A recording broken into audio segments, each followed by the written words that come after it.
ઘોગંબા તાલુકાના વાંગરવા ગામે નદીમાંથી ખુલ્લેઆમ ખનીજ ચોરી ચાલી રહી છે.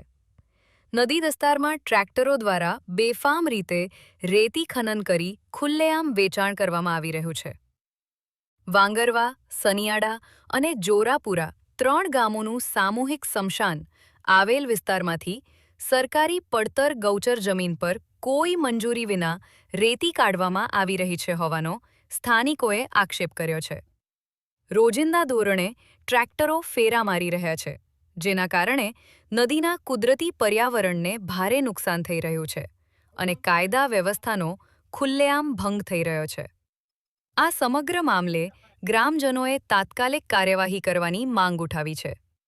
ખનીજ વિભાગ, સ્થાનિક પ્રશાસન અને પોલીસ તંત્ર દ્વારા તરત તપાસ કરી ખનીજ ચોરી અટકાવવામાં આવે તેવી લોક માંગ તેજ બની છે. મનોમંથન રિપોર્ટર ગણપતભાઈ.